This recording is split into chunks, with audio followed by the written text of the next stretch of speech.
Bonjour. Il y a 50 ans, le 22 novembre 1963, décédait à Los Angeles Aldous Huxley, l'écrivain britannique particulièrement connu pour son roman Le meilleur des mondes paru en 1932. Dans ce livre, Aldous Huxley imagine une société utilisant la génétique et le clonage pour conditionner et contrôler les individus. Les enfants sont conçus dans des éprouvettes et génétiquement conditionnés pour appartenir à l'une des 5 catégories de population, de l'élite à celle destinée aux travaux pénibles.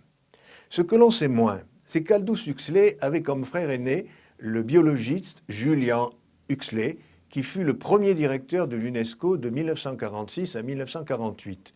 Ils eurent comme demi-frère André Huxley, prix Nobel de médecine pour ses travaux sur la transmission nerveuse.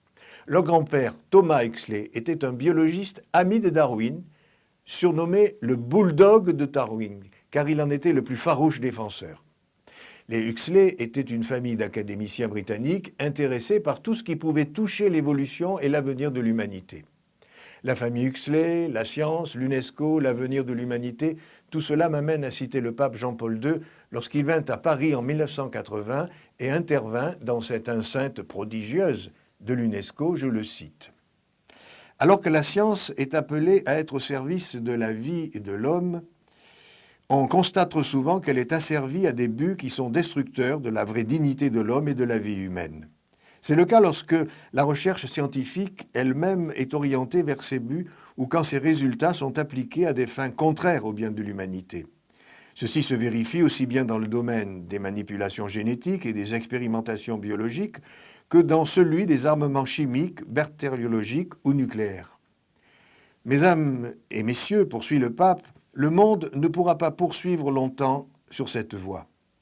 À l'homme qui a pris conscience de la situation et de l'enjeu et qui s'inspire aussi du sens élémentaire des responsabilités qui incombent à chacun, une conviction s'impose qui est en même temps un impératif moral, il faut mobiliser les consciences. Il faut augmenter les efforts des consciences humaines à la mesure de la tension entre le bien et le mal à laquelle sont soumis les hommes à la fin du XXe siècle. Il faut se convaincre de la priorité de l'éthique sur la technique, du primat de la personne sur les choses et de la supériorité de l'esprit sur la matière. La cause de l'homme sera servie si la science s'allie à la conscience.